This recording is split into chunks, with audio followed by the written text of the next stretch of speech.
je pense qu'il y a une grosse différence, puis vous le savez, moi, j'ai lancé mon entreprise à temps partiel, puis j'en parle souvent là de cette transition-là, puis aussi de se garder des options, puis d'être très agile dans la vie.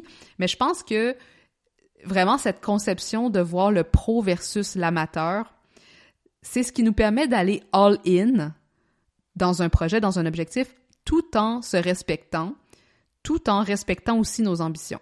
Tu sais, ça veut pas dire que aller all-in, ça veut dire que je dois tout lâcher, que je dois lâcher ma job, que je dois risquer ma sécurité financière ou des choses comme ça pour poursuivre mon rêve, mais tu sais, ou que je dois faire des choses qui sont détrimentelles à ma santé. Mais d'un autre côté, c'est de savoir, tu sais, est-ce que je suis prête à entamer le marathon? Est-ce que je suis prête à vraiment changer pour arriver là? Est-ce que je suis prête à devenir la personne que j'ai besoin de devenir, malgré les inconforts de la transformation, malgré de sortir de ma chrysalide, malgré tout ce qu'il y a à faire au niveau du travail pour atteindre cet objectif-là? Et si la réponse est non, ben peut-être que ça veut dire que c'est pas le bon objectif pour moi. Vous écoutez L'ambition au féminin, épisode 64. Mon nom est Tatiana Saint-Louis et j'anime L'ambition au féminin, un podcast pour toutes les femmes pleines de vision, de talent et de drive qui désirent redéfinir le succès selon leurs termes et leurs conditions. Chaque semaine, j'explore seule ou en présence d'invités les thèmes entourant la réussite professionnelle et personnelle. Mindset, productivité, leadership, branding personnel. C'est le rendez-vous pour réfléchir à la façon dont tu veux vivre ton plein potentiel et laisser ton empreinte dans le monde. Salut les ambitieuses, comment vous allez aujourd'hui? Je suis contente de vous retrouver pour un nouvel épisode de l'ambition au féminin, épisode solo aujourd'hui. J'avais envie de jaser avec vous, de discuter d'un sujet que je trouve qui est très à propos ces temps-ci, surtout on est au mois de février, là, la transition vers la nouvelle année s'est passée. Souvent, ce qui arrive, c'est qu'on va observer peut-être un manque de motivation, on va peut-être observer que nos grandes idées, nos grandes ambitions du tournant de l'année ne se concrétisent peut-être pas à la hauteur qu'on voudrait, puis tu sais, il y a des petits enjeux qui se montrent des fois au niveau du mindset ou au niveau de la direction qu'on a voulu prendre. Et je voulais, dans le fond, parler avec vous d'une expérience assez personnelle que j'ai vécue l'année passée, qui m'a vraiment fait réfléchir à l'importance de comment on fixe nos objectifs, mais aussi du pourquoi on fixe nos objectifs, et aussi vous donner peut-être des pistes de ce que j'ai appris par rapport à comment rester focus aussi sur nos ambitions, comment rester focus sur aussi quand on traverse des épreuves ou des difficultés ou qu'on voit que les choses ne fonctionnent pas.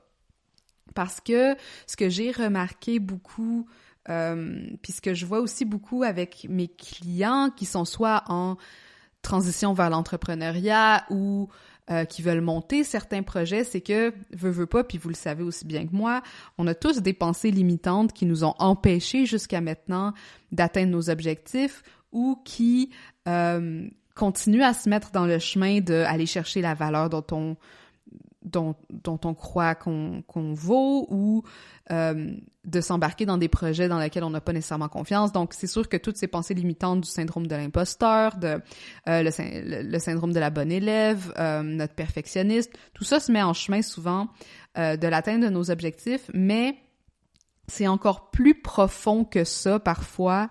Puis ça va vraiment au cœur de nos motivations intrinsèques à faire ce qu'on fait. Donc c'est pour ça que j'ai appelé, ou tu sais du moins la thématique de l'épisode d'aujourd'hui, c'est est-ce que tu veux vraiment atteindre ce que tu veux atteindre comme objectif? Est-ce que tu veux vraiment atteindre ces objectifs que tu te donnes? Est-ce que tu assumes vraiment tes ambitions? Puis est-ce que tu les assumes tellement que tu es prête à aller all-in pour les atteindre? Et je vais vous renvoyer à peut-être un épisode où je parlais de la différence entre approcher un projet d'une façon amateur versus approcher un projet d'une façon professionnel. Puis ça, c'était basé sur un livre que j'avais lu, que je trouve absolument excellent, puis que je vous recommande fortement, qui est Turning Pro de Stephen Pressfield, parce que ça a vraiment changé ma perspective sur à quel point je me sens engagée dans mes objectifs et à quel point je me sens engagée vers mon succès. À quel point est-ce que je crois vraiment à mon succès, à quel point je suis prête à traverser l'inconfort, traverser les problématiques pour arriver là où je veux arriver. Et je pense qu'il y a une grosse différence, puis vous le savez, moi j'ai lancé mon entreprise à temps partiel, puis j'en parle souvent là de cette transition-là, puis aussi de se garder des options, puis d'être très agile dans la vie. Mais je pense que vraiment cette conception de voir le pro versus l'amateur, c'est ce qui nous permet d'aller all-in dans un projet, dans un objectif, tout en se respectant, tout en respectant aussi nos ambitions. Tu sais, ça veut pas dire que aller all-in, ça veut dire que je dois tout lâcher, que je dois lâcher ma job, que je dois risquer ma sécurité financière ou des choses comme ça pour poursuivre mon rêve, mais tu sais, ou que je dois faire des choses qui sont détrimentelles à ma santé. Mais d'un autre côté, c'est de savoir, tu sais, est-ce que je suis prête à entamer le marathon? Est-ce que je suis prête à vraiment changer pour arriver là? Est-ce que je suis prête à devenir la personne que j'ai besoin de devenir, malgré les inconforts de la transformation, malgré de sortir de ma chrysalide, malgré tout ce qu'il y a à faire au niveau du travail pour atteindre cet objectif-là? Et si la réponse est non, ben peut-être que ça veut dire que c'est pas le bon objectif pour moi.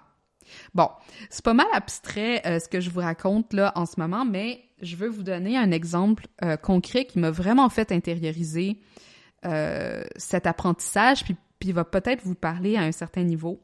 Puis je veux quand même faire un petit disclaimer, un petit avertissement que je vais parler de mon poids. Je vais parler de perte de poids, qui est un projet que j'ai entamé l'année passée, et de ma relation à mon corps.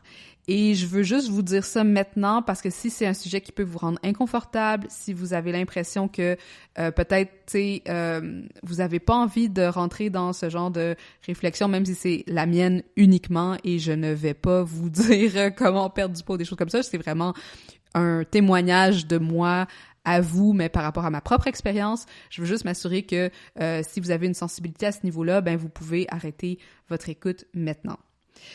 Alors, il y a 1 an presque exactement, j'ai entamé un gros processus, mais pas un gros processus. Mettons que je suis quelqu'un qui, comme bien des femmes, a toujours été un peu insatisfaite à propos de son image corporelle, à propos de son poids. Tu sais, je veux dire, je trouve que la façon que la médecine actuelle est faite, on nous shame, on nous met beaucoup de honte et d'humiliation autour de les quelques kilos en trop qu'on pourrait avoir qui apparemment sont le signe de notre santé en déclin. Bref.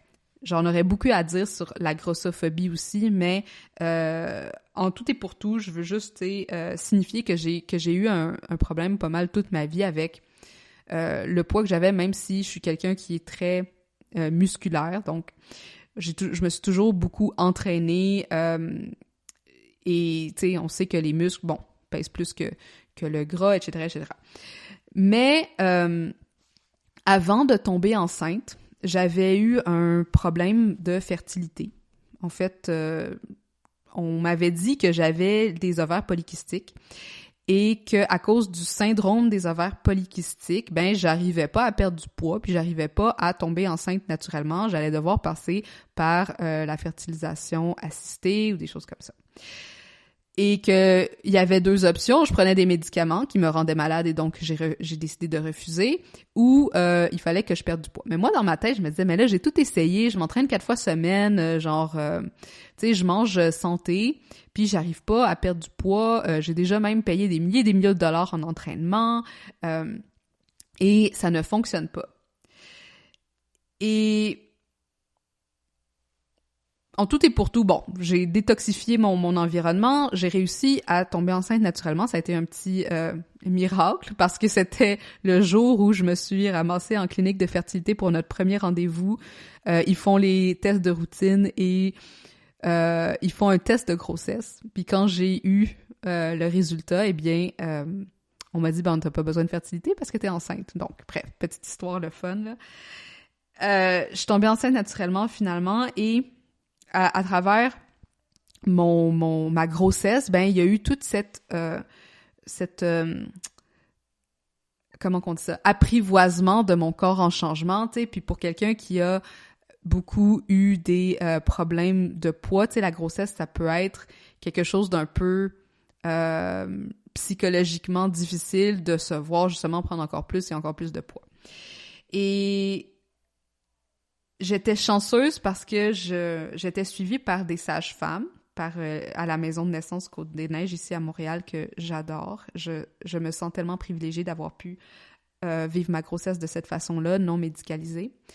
Et elles m'ont jamais pesée de toute ma grossesse parce qu'elles voyaient que la grossesse se passait bien, il n'y avait pas de problème au niveau de la santé et on avait parlé un petit peu au niveau psychologique de cette histoire de poids, donc elles ne voulaient pas nécessairement m'ajouter un stress à ce niveau-là, ce que je les en remercie aussi. Donc, j'ai pu vivre ma grossesse vraiment sans focusser sur ce côté-là, je focusais beaucoup sur bref, le plaisir de me voir changer et tout ce qui venait avec.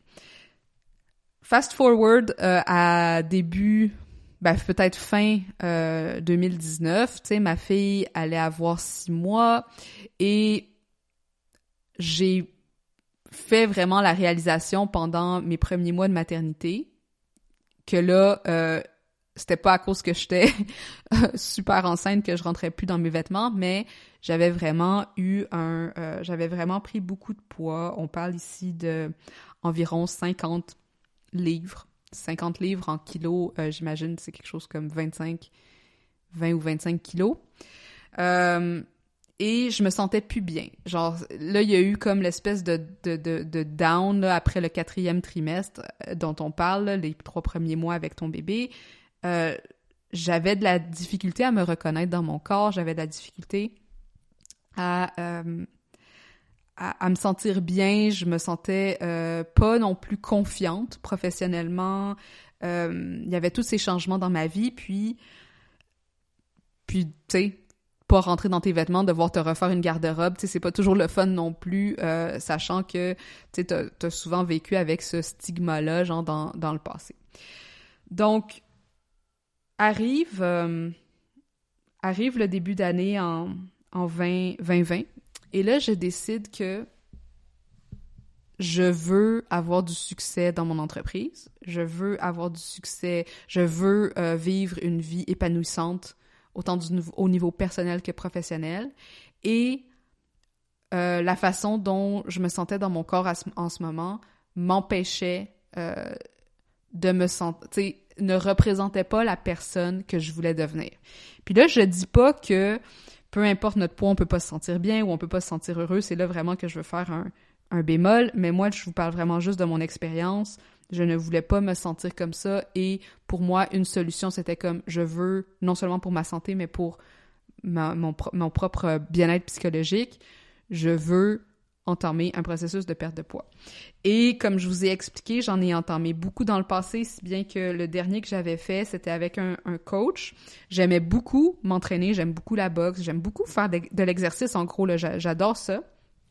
Et je me rappelle que j'étais sortie de cet entraînement-là une fois en pleurant parce que j'étais encore une fois montée sur la balance et il n'y avait pas de résultat.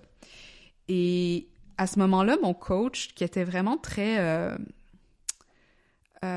ouvert aussi à le lien entre le psychologique et le physique, m'avait demandé « Qu'est-ce que ça veut dire pour toi, le chiffre sur la balance? » Parce que pour lui, tu sais, genre, j'avais augmenté ma masse musculaire, je perdais du gras, je perdais, tu sais, je veux dire, je devenais plus agile, plus flexible, j'étais plus active, mais j'étais déçue de moi-même, j'arrivais pas à ce résultat, puis Puis là, il a commencé à me poser la question, et là, ça m'a vraiment arrêté pour me dire, c'est quoi vraiment la symbolisation de tout ça? Est-ce que je suis vraiment en train de travailler sur un chiffre, sur une balance? Puis si oui, ce chiffre-là, il veut dire quoi?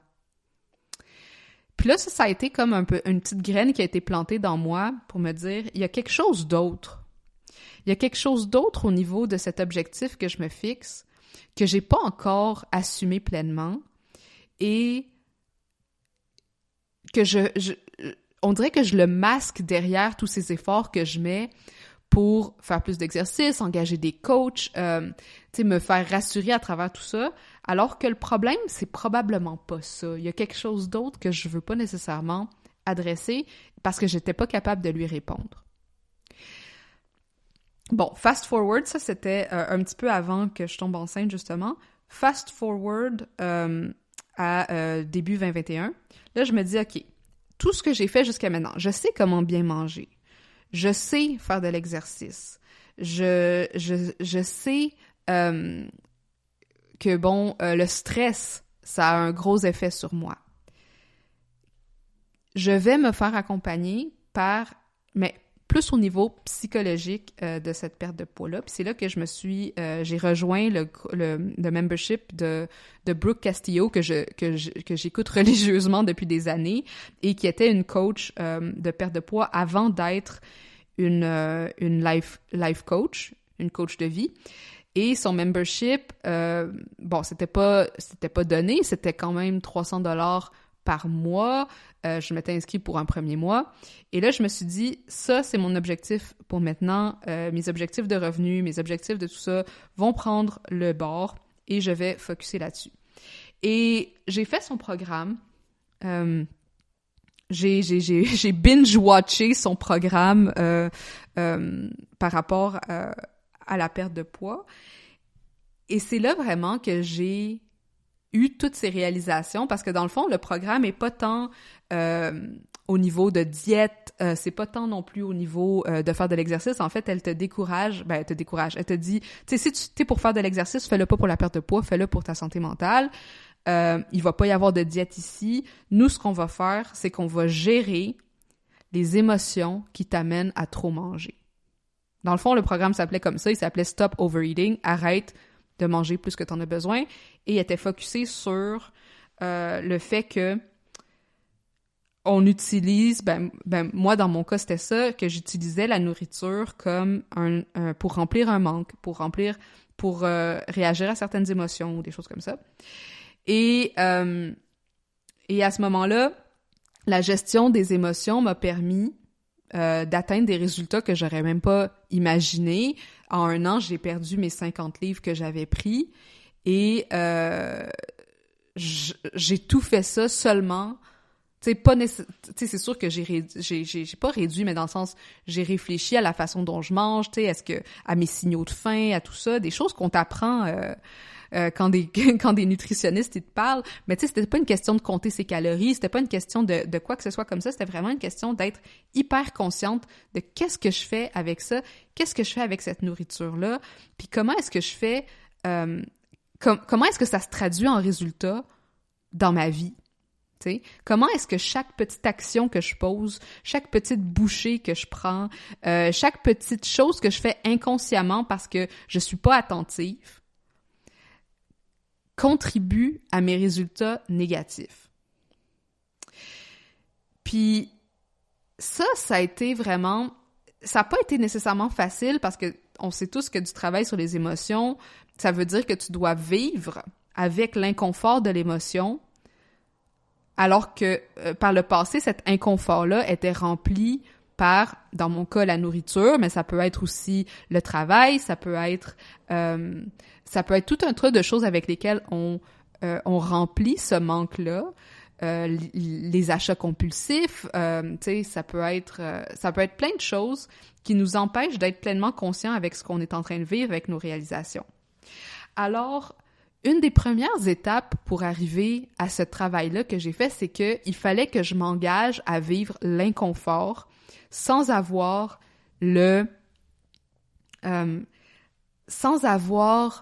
le petit band-aid ou avoir le petit le petit morceau de chocolat pour venir adoucir la chose. C'est comme, comment est-ce que je dois m'engager à être 100% vrai envers moi-même? Puis je pense que dans tout objectif qu'on se donne, il y a cet engagement-là hyper honnête qu'on doit se donner, puis de se dire, est-ce que tu t'engages à cette personne que tu veux devenir?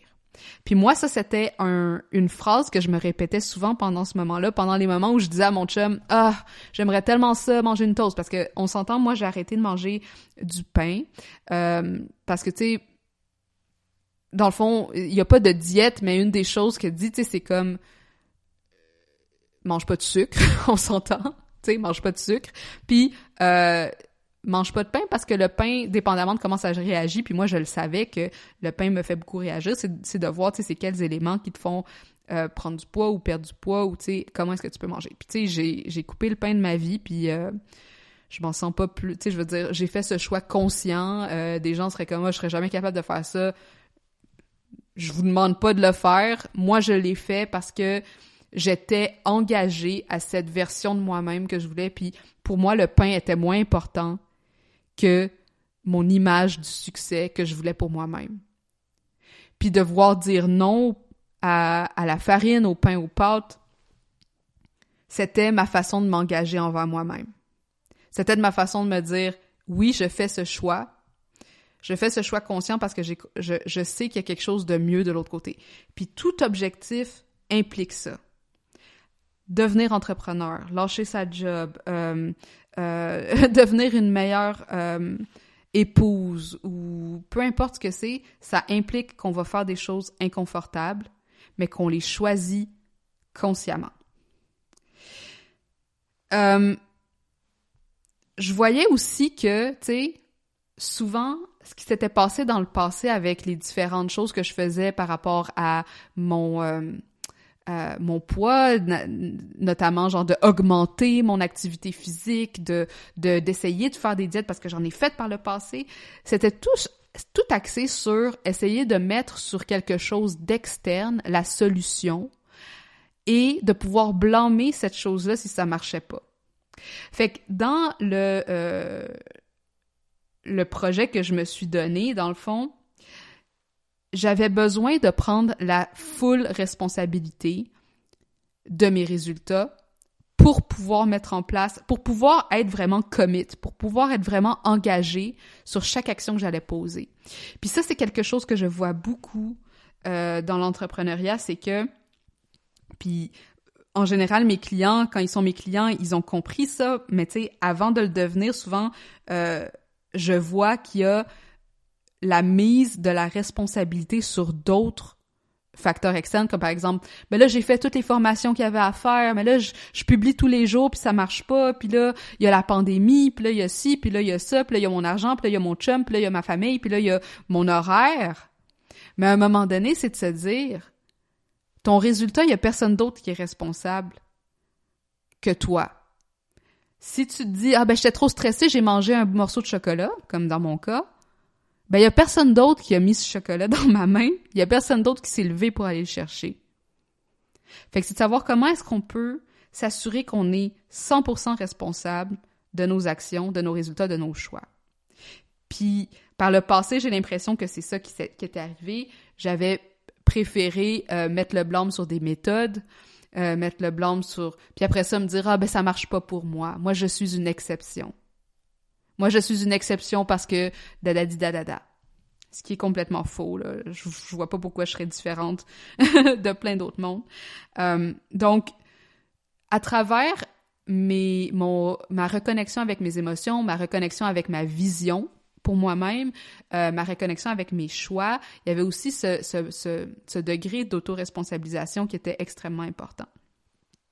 Et l'autoresponsabilisation, ce que ça a mené, c'est que ça a mené à un focus. Là, j'ai mis en place des habitudes que là, Brooke Castillo avait suggérées, mais qu'après ça, tu sais, c'est sûr qu'il y avait du test aussi de savoir qu'est-ce qui fonctionnait pour moi. Tu sais, comme par exemple, elle disait, genre, vous pouvez expérimenter avec le jeûne intermittent, vous pouvez expérimenter avec l'échelle de la faim, tu sais, comme par exemple d'essayer de dire, bon, ben, si je suis à un niveau 4 sur 10, j'arrête de manger parce que j'ai assez mangé. Mais si je suis à un niveau moins 4 sur 10, ben là, j'ai assez faim pour pouvoir aller manger. Fait que, tu sais, de rester dans cette zone-là, sans aller jusqu'au 10 sur 10, je suis tellement pleine, genre, je vais exploser, ou j'ai tellement faim que je mangerai n'importe quoi.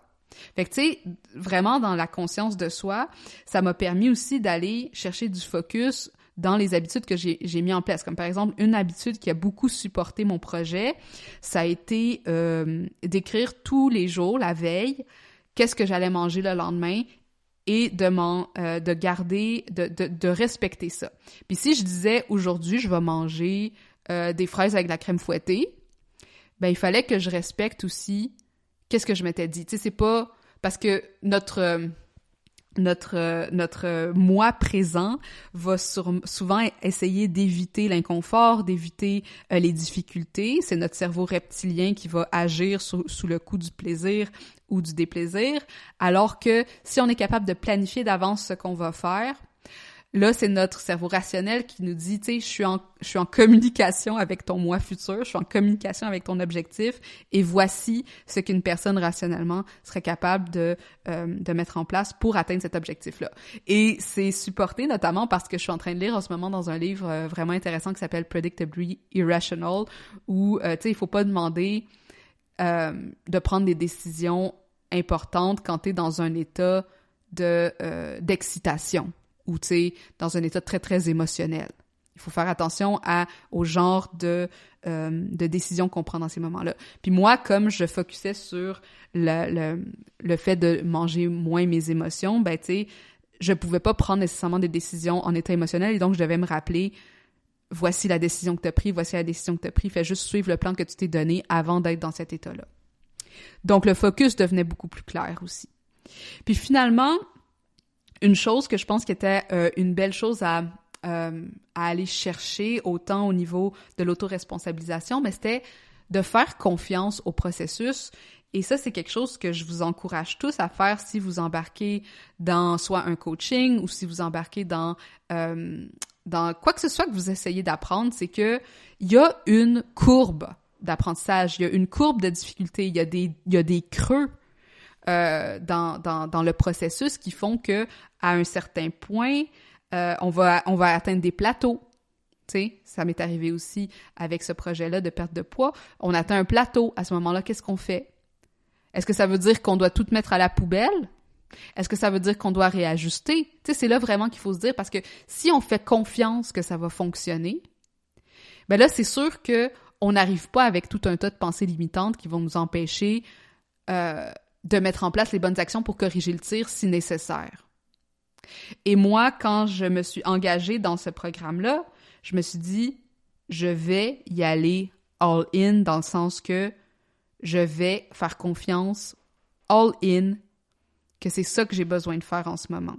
Et je vais faire les exercices, je vais faire je vais faire les réflexions, je vais aller là où c'est inconfortable, parce que mon objectif est plus important que ce que je dois faire pour mettre ça en place. J'espère que mon exemple vous a pas trop... que vous avez compris où je m'en allais avec ça, puis le lien à faire avec vos objectifs, peu importe ce que c'est, autant au niveau professionnel que personnel, parce que je pense que ces éléments-là, l'autoresponsabilisation, le focus, la confiance, c'est vraiment ce qui va différencier entre un succès et un échec, entre le succès et le statu quo, et qui va vous permettre aussi de faire les bonnes actions pour vous, mais aussi de bien identifier comment est-ce que vous pouvez mettre en lumière vos ambitions. Puis aussi, comment est-ce que vos objectifs, peut-être, supportent parfois des pensées limitantes que vous avez. Tu sais, puis là, je pense à des objectifs de revenus très faibles où des gens auraient peur d'ambitionner pour un grand projet. Puis tu sais, moi, on s'entend, moi, je m'étais donné comme objectif que je voulais perdre 40 livres puis rentrer dans ma robe préférée. Puis j'ai dépassé mon objectif. Puis oui, je rentre dans ma robe préférée, mais là, tu sais, genre, il y a plein de choses positives qui sont sorties de ça, dont ma confiance qui s'est améliorée, etc., etc. Et ce que je veux dire, c'est qu'un objectif, il est là pour être... Il est pas là pour vous valider, tu sais. Il est là pour vous pousser à mettre des choses en place pour prendre action. Puis si vous atteignez 80% de l'objectif, ben vous êtes déjà à 80% plus de là où vous étiez quand vous avez commencé. Tu sais, c'est quelque chose à célébrer, là. Fait que c'est ça. C'était un petit peu... c'était ça le message que je voulais vous envoyer aujourd'hui, dont je voulais vous parler, tu sais, parce que veux pas... Je me sens pas nécessairement à l'aise de parler de cette expérience-là par rapport à mon corps parce que je sais comment ça a été difficile pour moi à travers toutes ces années-là, mais d'un autre côté, je voulais faire le parallèle avec quelque chose que je vois beaucoup chez mes clients, notamment au niveau professionnel, de manquer peut-être le big picture, de manquer peut-être l'objectif et la réelle motivation qui le sous-tend. Donc voilà, je vais arrêter ça ici. Je serais curieuse de savoir ce que vous avez pensé de cet épisode, si ça vous a ouvert peut-être des petits champs d'exploration au niveau de la réflexion. Et si vous pensez que peut-être, puis là ça c'est vraiment de vous à vous, s'il y a des choses dans lesquelles vous vous auto-sabotez, des objectifs dans lesquels vous vous auto-sabotez à cause de soit de croyances que vous avez par rapport à ça, ou peut-être d'un manque de responsabilisation par rapport à votre objectif et aux moyens que vous mettez en place pour y parvenir. Et sur ce, je vous souhaite une excellente semaine, puis on se reparle dès lundi prochain dans un nouvel épisode. Bye bye! Salut les ambitieuses! J'aimerais faire de ce podcast une plateforme d'échange et de réflexion autour de ce que ça veut dire être une femme et avoir du succès aujourd'hui. Si tu connais une femme dont le parcours inspirant aurait intérêt à être partagé, ou si toi-même pourrais nous outiller grâce à ton expertise ou ton expérience, rends-toi sur mtamarque.com/invité pour m'envoyer les détails. Et finalement, profites-en pour t'abonner à ce podcast afin de manquer aucun des épisodes. Et si tu es dans un mode généreux, laisse-moi donc un 5 étoiles pour aider d'autres femmes comme toi à découvrir le podcast. À la prochaine!